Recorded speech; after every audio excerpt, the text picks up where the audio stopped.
mean, you talked a little bit about anxiety throughout kind of like your younger years. In those moments, do you remember what you used to do in order to try and cope with it? Or, like you said, you knew it was there, but you felt like it was normal because everyone else is kind of going through a similar experience. People feel stressed, don't they? Whether you're studying, like worried about exams. Was there anything in particular that you tried in those moments? I just learnt to just deal with it. And that doesn't sound like an explanation, but it became a part of me. And if I had palpitations and I couldn't hear anyone because I was so consumed with anxiety, I would just have that moment and then just get on. And I would just get used to that these palpitations are just what happens. And I thought that everyone probably goes through it, because I've spoken about it before in terms of if I've done a live or I've showcased it on my Instagram, that actually I didn't know how to speak about it, because I just thought everyone must go through this because I'm going through it. But when I look back, there was a lot of times that I had anxiety even in my younger years as going to school. So if we'd have a summer holiday and I had to then return to school, I would feel sick in the morning. I wouldn't eat my breakfast, but my mum didn't have a word for it. She just said, "Oh, you'll be fine. You're just worried about going to school." But then in conversation, my mum would say, "Oh, you'd always feel a bit sick," but she still didn't understand that actually inside I was feeling quite unwell. But you sort of ignore it in terms of how long it's gone on. And then it starts to impact other parts of your life. So like I described, the exam stress would get worse the day before an exam, or just approaching the days up to it, or if I'm studying and I've got to hand an assignment in, it would go from maybe the night before to weeks before to stressing and feeling anxious the whole time I'm doing the course. I would probably lose weight because I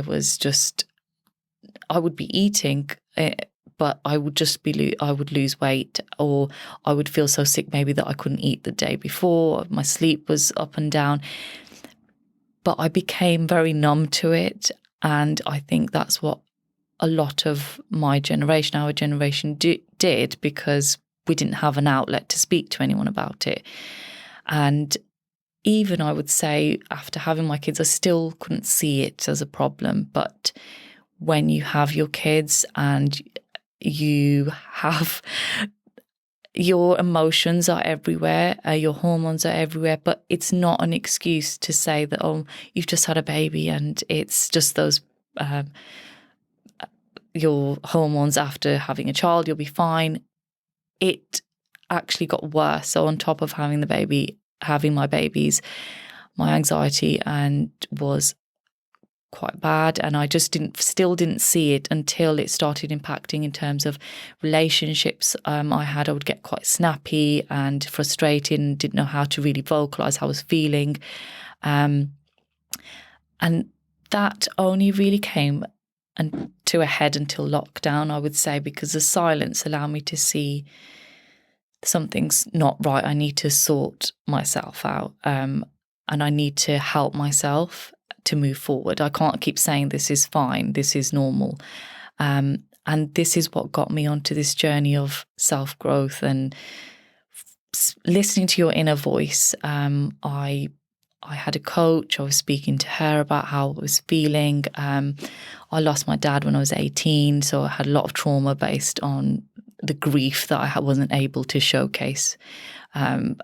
So letting go of all of that and saying it's okay not to be okay allowed me to move forward. And had I not done that, I wouldn't be on this journey now with my diary. I know, because I would be in a vicious circle of why is my life like this? Why haven't I got this? I can't do this because of fear. that all quietened down once I allowed myself to say, well, I'm not okay, and how am I going to move forward with it? So I started off with a coach, and that was just alien to me. I was like, oh, I'm paying someone to help me. And it was odd because it wasn't like I'm going for counselling. It wasn't that I'm going through some therapy. It wasn't medication. It was a coach, which felt a bit airy-fairy to me.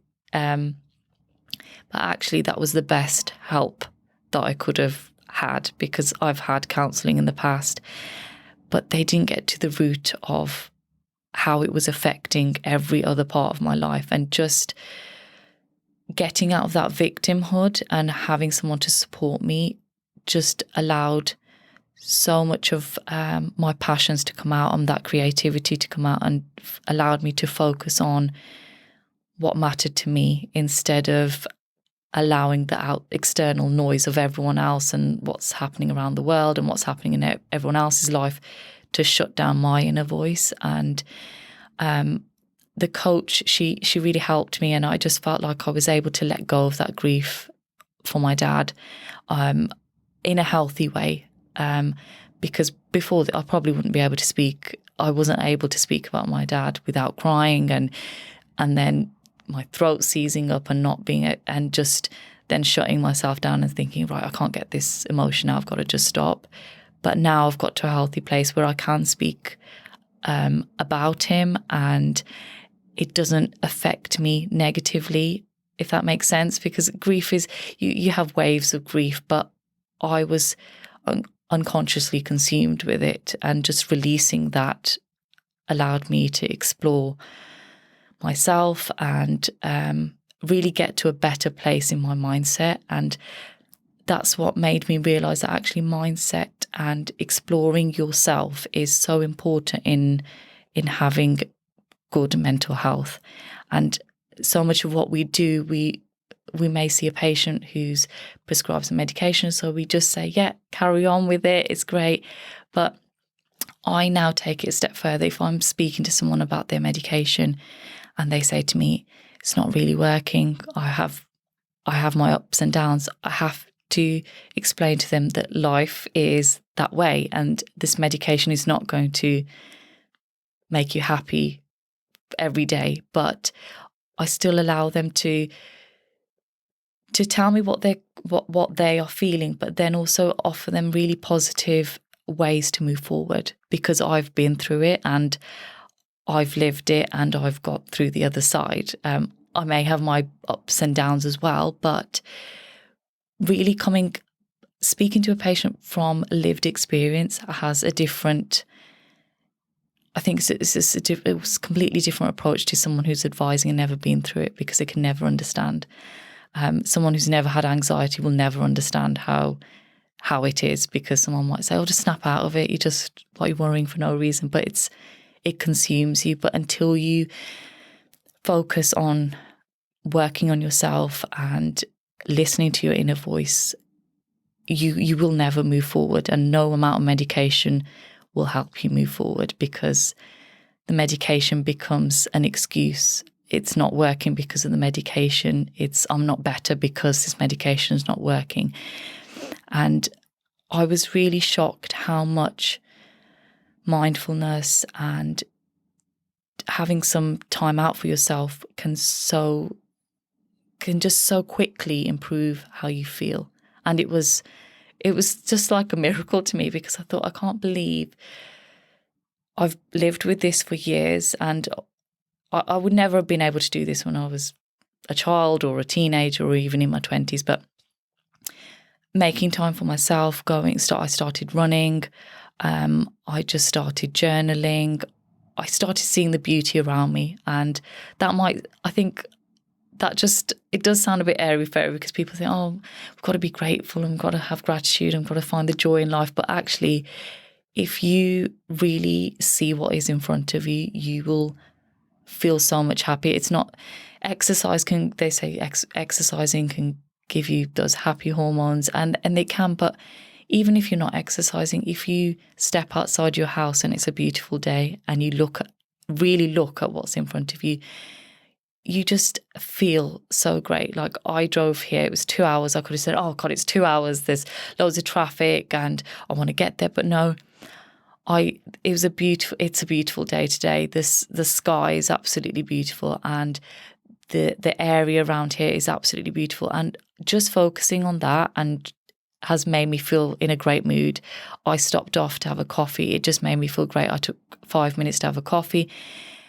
And we put so much onus on really big things, but actually if you get back to the basics of doing something really simple, like sitting down and saying, I'm not going to touch my phone, I'm going to have a coffee, I'm going to look outside, all this can bring you back to yourself and your inner voice and just focusing on what really matters, because the outside noise is really detrimental to our children and the next generation and to us really, because it's very hard to get away from. So it's so hard.